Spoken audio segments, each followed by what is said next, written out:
Hello, hello, bonjour, comment tu vas? Encore une nouvelle journée ensemble. Ah là là, super, ça fait vraiment plaisir. Ce qui me fait vraiment plaisir, c'est que c'est dans ces derniers temps, les vidéos sont régulières. Je peux te donner des vidéos de manière régulière. Pour moi, c'est vraiment une satisfaction parce que je sais que ça aide beaucoup de personnes et réussir à trouver du temps pour produire ces vidéos, du temps pour te trouver des sujets que tu pourrais apprécier. C'est vraiment c'est vraiment pour moi quelque chose qui me touche. Ça me touche de pouvoir t'aider. Donc, avant qu'on commence, partage, like, commente. On va vraiment prendre un sujet assez intéressant, toujours dans ce domaine que j'apprécie tout particulièrement, qui est le domaine des émotions. On va aller vraiment en profondeur là-dessus aujourd'hui. Donc, partage, s'il te plaît. Partage à un homme, partage aussi à une femme. Parce que je pense que c'est vraiment quelque chose qui va aider à se comprendre entre nous et tout. Parce que je pense vraiment que le truc essentiel, c'est que on ne se comprend pas du tout de, quand on vient sur le domaine des émotions. Et voilà, on ne se comprend pas en fait. Et donc, il faut qu'on puisse vraiment briser la différence qu'il y a entre nous deux et tout. Donc, partage, s'il te plaît. Partage. Like, commente. Je t'en prie. C'est vraiment important. Très important. Et avant de commencer pour parler de ce sujet, je voulais d'abord dire que je suis Edmond Yakbas, pour ceux qui ne me connaissent pas. Je suis le président d'Invariablement Roi. Nous aidons les hommes dans leurs difficultés qu'ils peuvent rencontrer, les difficultés personnelles, les difficultés familiales, conjugales, entrepreneuriales. On les aide à surmonter ces problèmes-là et à s'en sortir. On les aide dans trois domaines. On les aide au niveau du mindset, on les aide au niveau du leadership et on les aide au niveau de la création de revenus, parce qu'on pense que c'est ces trois piliers qui sont essentiels pour se sortir des difficultés que l'on peut rencontrer. Et, euh, et donc voilà, donc aujourd'hui on va parler d'un sujet très important. C'est le sujet de savoir la principale différence qu'il y a entre les hommes et les femmes pour tout ce qui est gestion de leurs émotions. Je vais me baser sur mon expérience, les discussions que j'ai, les personnes que j'ai pu traiter et qu'est-ce que j'ai pu remarquer, quelle est la principale différence que j'ai pu remarquer entre aider les hommes et aider les femmes en fait. Donc, quelle est la particularité vraiment le but en fait de cette vidéo, c'est qu'on commence à se comprendre un tout petit peu entre nous. OK? Qu'on commence à se comprendre entre nous, qu'on commence à commencer à ne pas à briser les différences qu'il peut avoir entre nous et que on se, on commence à être plus un entre nous deux. Et la première chose, vraiment pour introduction à ma vidéo, je voulais dire qu'il y a souvent un débat que j'ai jamais voulu vraiment rentrer parce que que je considère ce débat comme étant vraiment très futile. Quand on commence à parler des hommes et des femmes, on est constamment en train d'essayer de voir qui fait plus que l'autre, en fait. Qui fait plus que l'autre? Moi, je fais plus que les femmes font plus que les hommes. On essaye d'avoir ce débat-là en disant, oui, c'est nous qui nous occupons des enfants, qui nous occupons de leur éducation, de ce qu'il y a à manger, de vous les hommes, de toutes ces choses-là. Et après, les hommes disent qu'ils en font plus parce qu'ils partent, ils ramènent la nourriture à la maison. En fait, je trouve ce débat complètement inapproprié et vraiment ça nous divise plus que ça nous unit. Moi, personnellement, je déteste ces débats-là. Et, et bon, c'est vrai c'est important souvent de faire ce débat parce que si tu ne fais pas ce débat, tu es constamment en train de minimiser un sexe devant l'autre, quoi. Un sexe, un genre devant l'autre. Souvent, on pouvait minimiser les femmes avant parce que quand tu ramenais la nourriture à la maison, tu avais l'impression que cette femme-là qui restait à la maison et qui s'occupait des enfants, tu avais l'impression qu'elle ne faisait rien. Et ça a servi à écraser les femmes. Et maintenant, après, quand les femmes ont commencé à s'émanciper, maintenant, elles ont fait la même chose. Le mouvement féministe a eu des bons côtés, mais c'est aussi des très mauvais côtés où ça a commencé à écraser la jante masculine.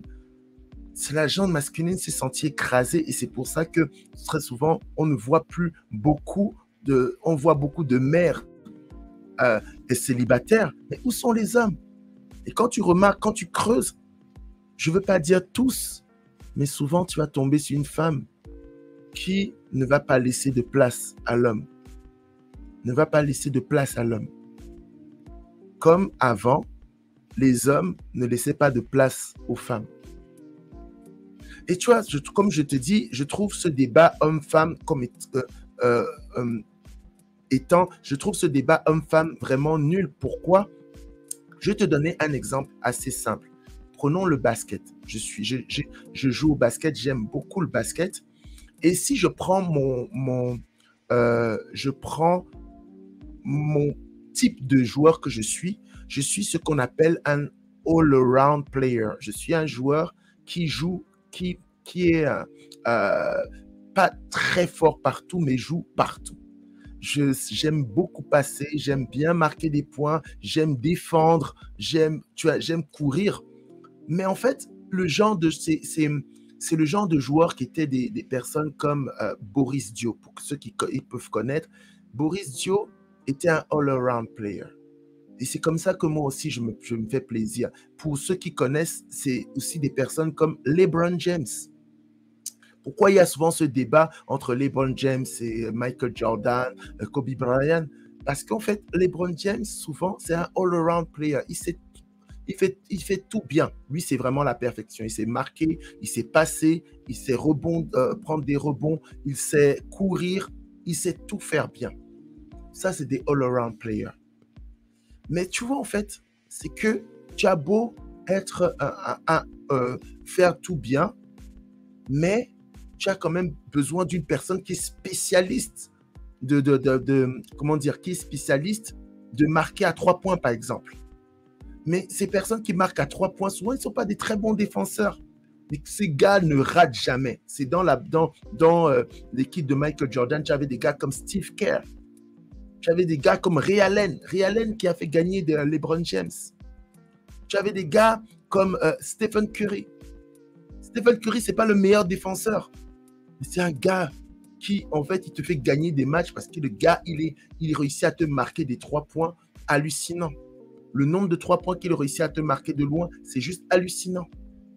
Mais ça peut te faire gagner. Mais si derrière Stephen Curry, tu n'as pas des personnes, parce que Stephen Curry ne parle pas beaucoup, si tu n'as pas derrière des Draymond Green qui parlent, qui défendent, qui sont des personnes qui défendent, ils ne marquent pas forcément.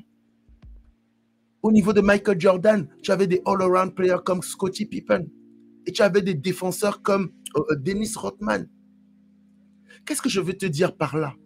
C'est vrai que nous, on va toujours, quand on va te parler de GOAT, ça veut dire que the greatest of, tu vois, le meilleur joueur de tous les temps. Tu vois, greatest, GOAT, G-O-A-T. Greatest, je ne me rappelle plus pour O, all time, c'est A et T, c'est all time. Mais c'est en fait, on essaie toujours de mettre des GOAT et on met des joueurs en particulier, oubliant qu'en fait, ces personnes-là ne pouvaient pas gagner sans autres personnes. Michael Jordan n'aurait jamais pu gagner sans Scottie Pippen, n'aurait jamais pu gagner il a gagné sans Dennis Rodman au début, mais il y avait d'autres joueurs qui étaient là à côté. Jordan n'aurait jamais pu gagner sans Scottie Pippen. LeBron James, ses premières bagues, il n'aurait jamais pu gagner sans la présence de Dwayne Wade et Chris Bosh. Après, il a gagné à Cleveland, il n'aurait jamais pu gagner sans Kyrie Irving. Là, maintenant, quand il a gagné aux Lakers, il n'aurait jamais pu gagner sans le pivot, comment il s'appelle encore? Non, qu'est-ce que je veux dire? Mais il y a toujours des joueurs qui te permettent de gagner. Tu ne peux pas gagner seul.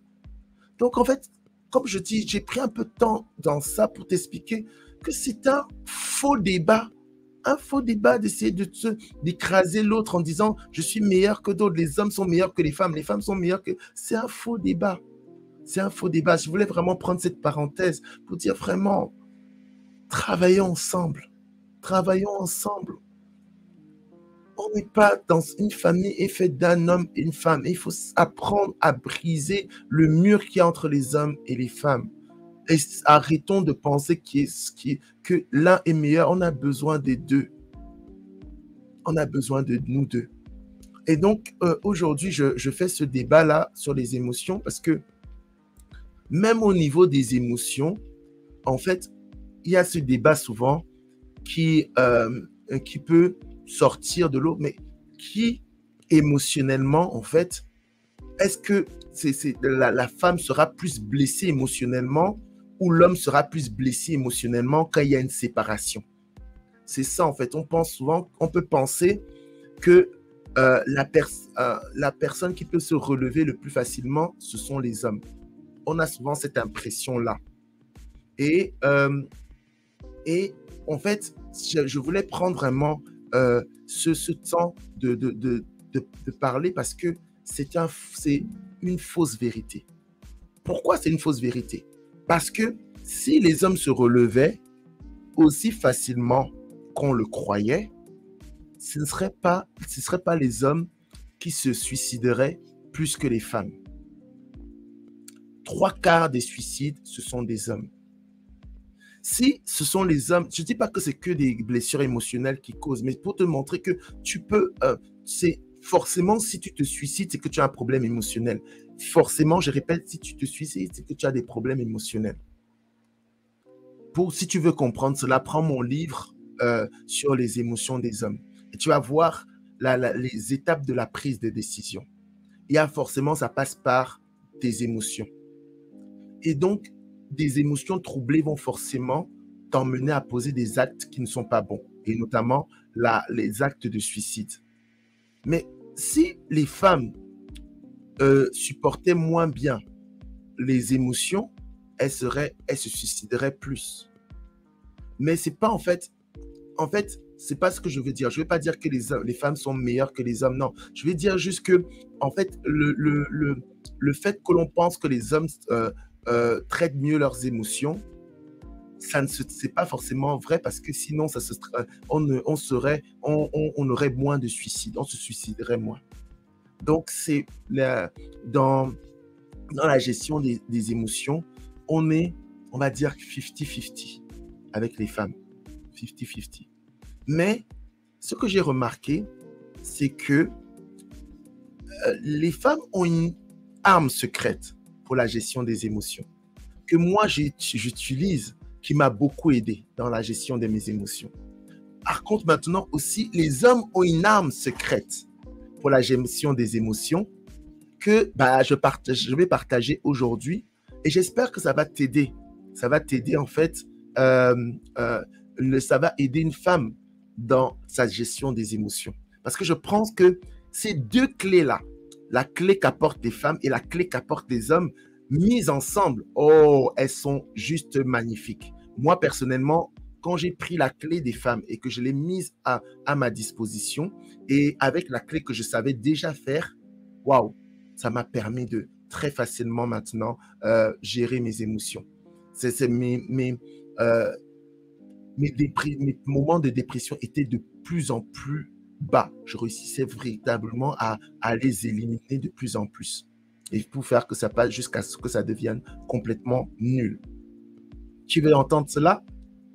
Est-ce que tu veux entendre cela? Si tu veux entendre cela, je veux que tu commentes. Tu commentes. Si tu es en train d'écouter ce live, parce que je mets toujours ce live sur Facebook et après, je le mets sur YouTube aussi. Mais donc, si tu veux, tape sur quelle est la clé? Quelle est la clé, Edmond, que tu veux dire? Allez, tape. C'est bien, super. En fait,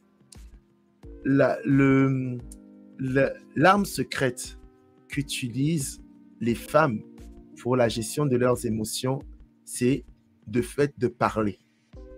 Elles parlent. Pour ceux qui me connaissent, ils savent que l'une des forces dans la gestion des émotions, surtout les émotions négatives, c'est mettre des mots M-O-T-S aux mots M-A-U-X. Et ça, les femmes, elles savent facilement le faire, beaucoup plus facilement que les hommes. Les hommes ne parlent pas beaucoup.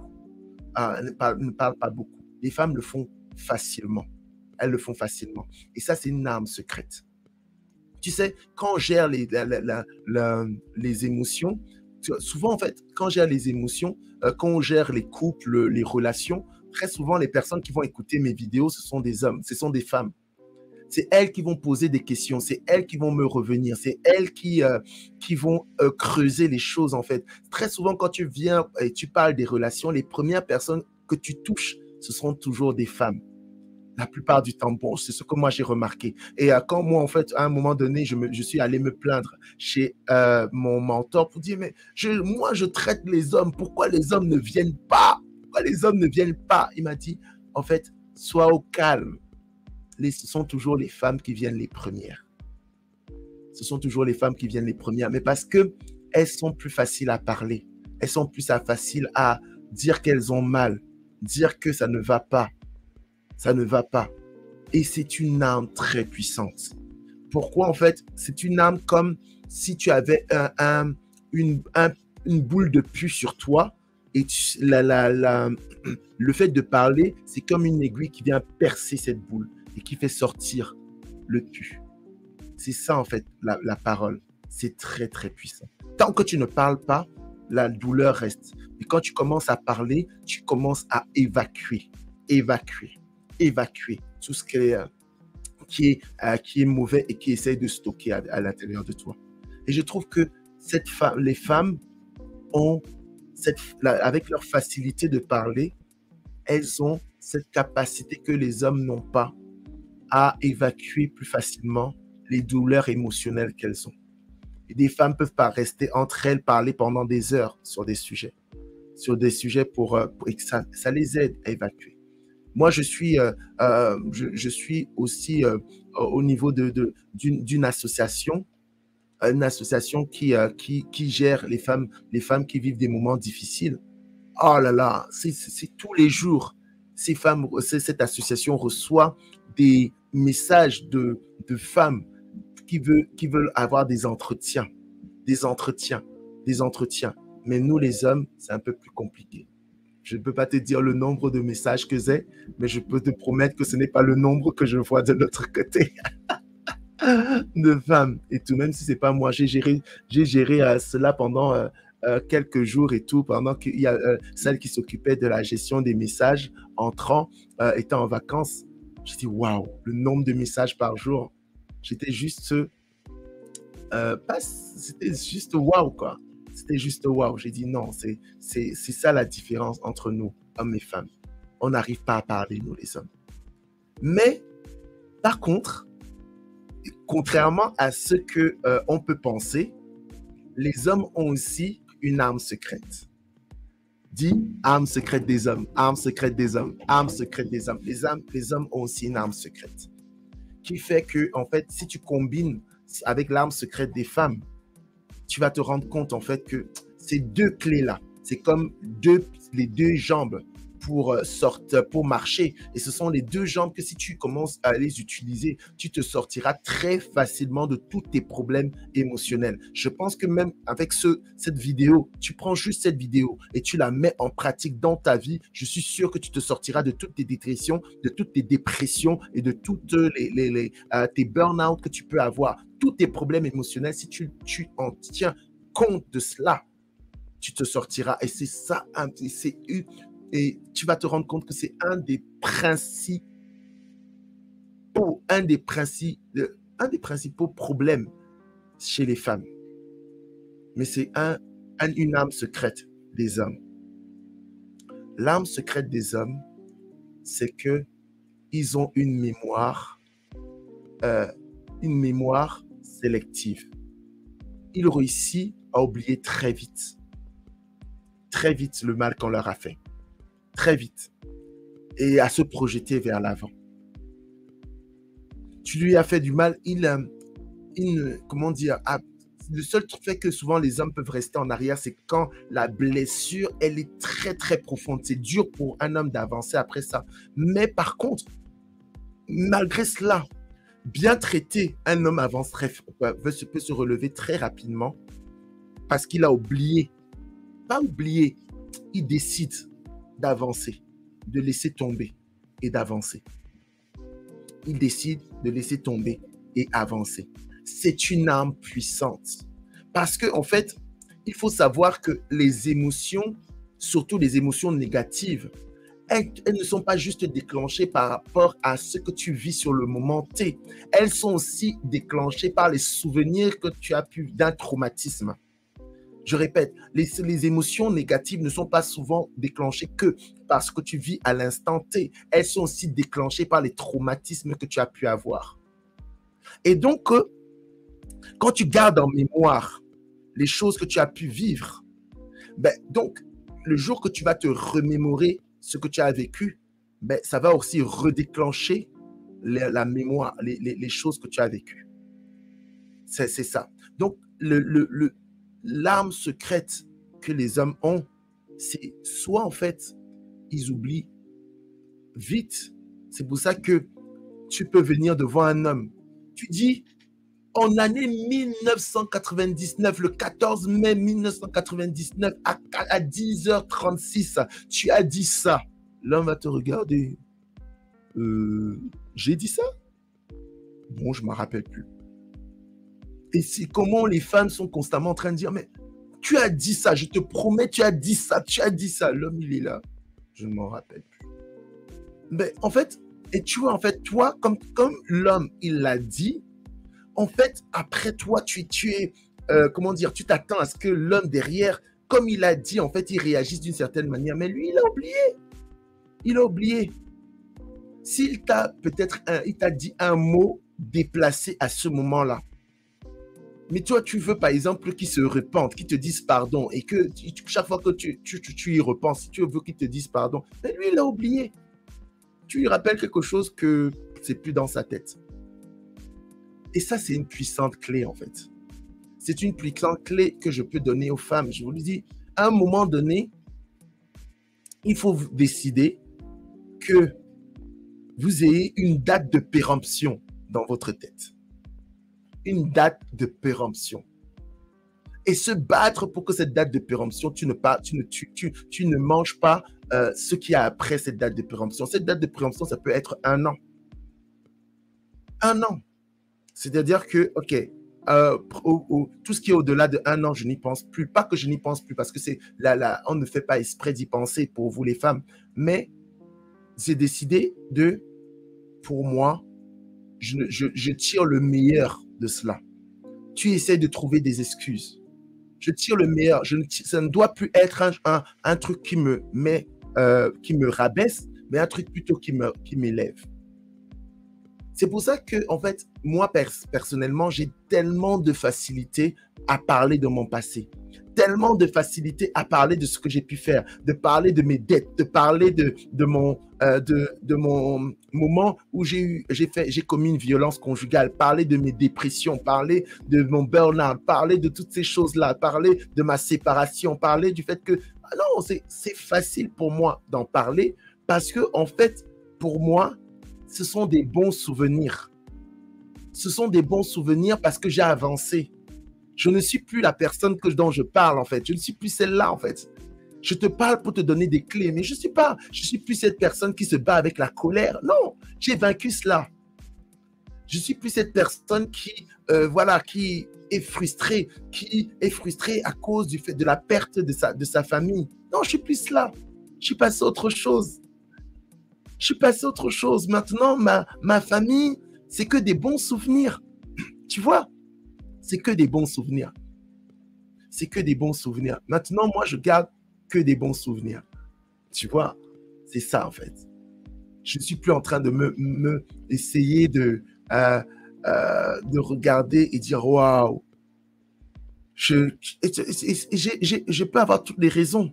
de penser. Je dis souvent que avant que je passe par des moments difficiles et tout, ben, le Seigneur m'avait fait grâce d'avoir un très bon salaire où je gagnais 15 000 dollars, 10 000 euros par mois. Je roulais dans une très belle voiture. J'avais une femme, enfant, j'avais ma petite maison. Je vivais ma vie pépère. Donc, ça pouvait être pour moi quelque chose que quand j'y pense, ça crée en moi des douleurs. Mais maintenant, j'aime ma vie. Je ne suis pas encore établi, mais j'aime ma vie. Quand je regarde ma vie, avant, j'étais perclus par comment on appelle ça, par la pornographie, par les addictions, les différentes addictions, addiction au jeu et tout ça. Donc, je peux même pas dire, oh, j'ai envie de revenir à mon ancienne vie. Non, non, jamais. Jamais, je préfère ma vie maintenant et tout, même si je ne suis pas encore au niveau où j'étais, salaire et tous ces trucs, maison et tout, je préfère ma vie où je suis au calme, je suis plus en train de me battre contre la pornographie, me battre contre les addictions, me battre. Non, non, non, non, non, non, je préfère ça, je préfère largement ça. Mais quoi en fait? Qu'est-ce qui a permis cela? C'est cette mémoire sélective. Cette mémoire sélective. C'est OK, je regarde et je ne prends pas, je prends que le bon côté du passé. Le bon côté du passé. Et aussi, je ne prends pas le bon côté et que je prends les choses mauvaises que j'ai pu faire, j'en tire des leçons de vie. Pas des amertumes. Pas de l'amertume contre les femmes. Pas de l'amertume contre mon ex-femme.